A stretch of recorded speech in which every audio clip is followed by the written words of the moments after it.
Folks, we're live on a Sunday, and this comes as no surprise, but it just continues to be just absolute apocalypse, apocalypse. Now, for Cumulus, couple of other side flashes. Cumulus has declared bankruptcy again. And I guess as long as they have the means and the ability to pay debt, which is essentially what they're doing.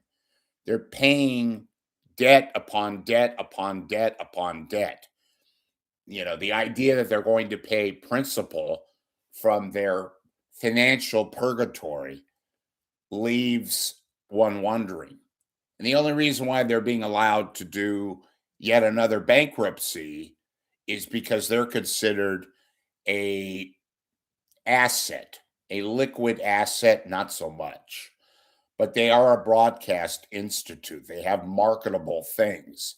I guess you can sell debt. You could sell debt for a profit. That seems to be the prevailing wisdom of how Cumulus was able to declare yet another bankruptcy. Cumulus owns lots and lots of radio stations and networks, like, for example, in San Francisco, KNBR, KSFO. They used to own KGO until they murdered KGO a couple of years ago. Well, it was a long time ago, but that's another broadcast. But they have vast amounts of radio stations. They also have Westwood One. They have and possess the rights to institutions like the NFL. They do various other things, tennis, soccer. I think they have a small idgeon of Major League Baseball, not much. So that actually answers the question. How are they able to accumulate multiple, and I do mean multiple, mounds of debt upon further debt? Because they don't give a damn. And they'll sell the debt pretty soon, though. If you accumulate way too much debt and you prove to be kind of a risky endeavor, nobody's going to allow you to declare bankruptcy. The creditors will not be amenable to taking your situation. Like, for example, the U.S. government. They can run a deficit as much as they want to. Why?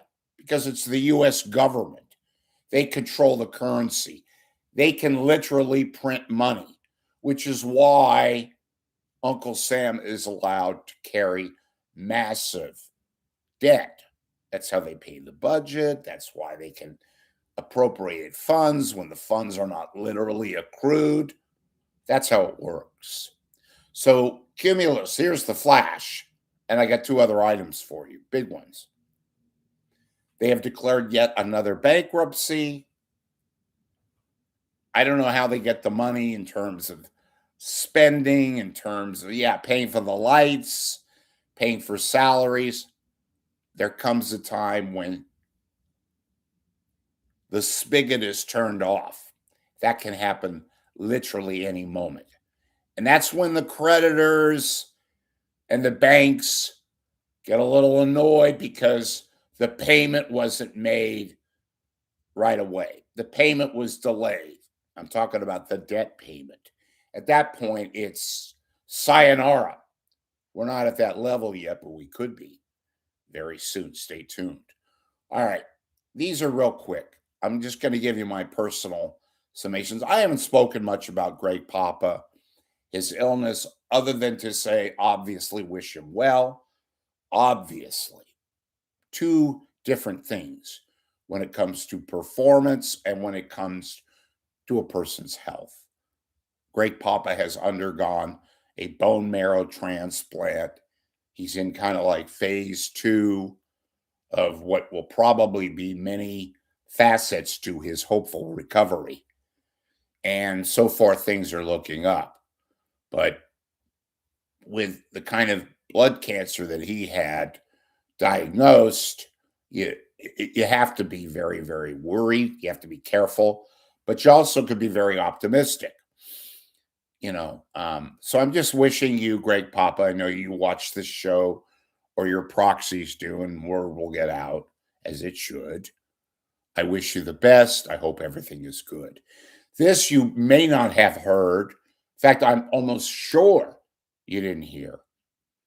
On the television side, here locally, veteran, weather guy, personality, Spencer Christian. He, of course, is the weather anchor at KGO, Channel 7, ABC 7, Eyewitness News, however they call themselves these days, has apparently received open heart surgery or some kind of heart condition, and he's recovering from open heart surgery. He's had many issues. I'm not necessarily certain that it was all heart related, but when you're dealing with the heart, well, we wish him the best. On occasion, we've had disagreements in terms of performance and likes and dislikes. Nobody is not universal on this forecast. We wish you the best. Spencer Christian recovering from open heart surgery. So that's about it from this end. I was going to do a couple of other broadcasts. I'll give a highlight of what I'm going to talk about either Monday, certainly Tuesday or Wednesday. I'm just still gathering in the facts and all that. As you may know, Glenn Kuiper, he's the guy that did the Oakland A's cable broadcasts. And a couple of years ago, he was fired. Why? Because he used the N-word, a very, very outspoken, ugly word that apparently not only did he use it once, he used it twice, not in the broadcast, but separate broadcasts. He was fired. It took him over a half hour to apologize. And many people had their faults. Many people thought, hey, this guy deserves a second chance, that kind of a thing. He said it was a mistake. Okay, well, let's say we agree with him. It wasn't a mistake because he had used the term before. Anyway, his brother, Dwayne Kuiper, one of the broadcasters for the San Francisco Giants, very, very powerful guy, whose other brother, Jeff Kuiper, is the producer, the longtime producer for San Francisco Giants broadcasts on NBC Bay Area, NBC Sports. They have been working since the time that brother Glenn Kuiper was fired by the A's, not NBC, by the A's. And they're now in Sacramento on their way to Vegas. So in May of 2023, they told him to go take a hike. Well, through a whole bunch of maneuvering and negotiating and clandestine behind the scenes stuff, brother,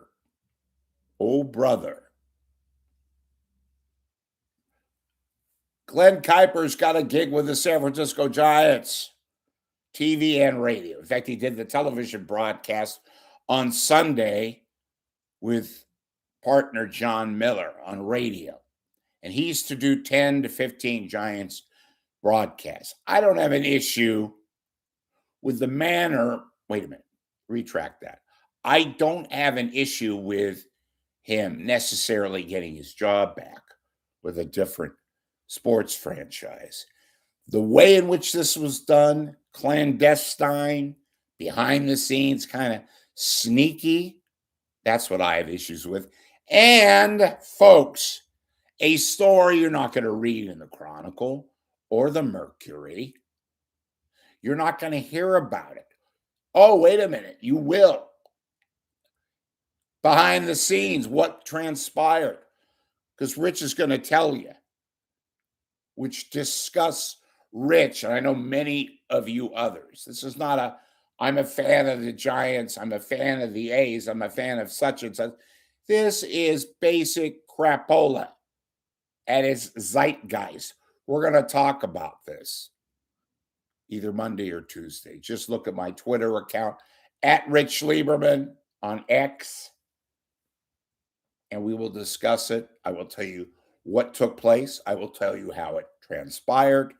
Again, the only account that you're going to see, because the good old boys don't want you to know the ins and outs of how Glenn Kuiper snuck in through the back alley to get a gig, courtesy his very powerful Kuiper brothers. Talk to you soon. Become a member of my channel. Subscribe.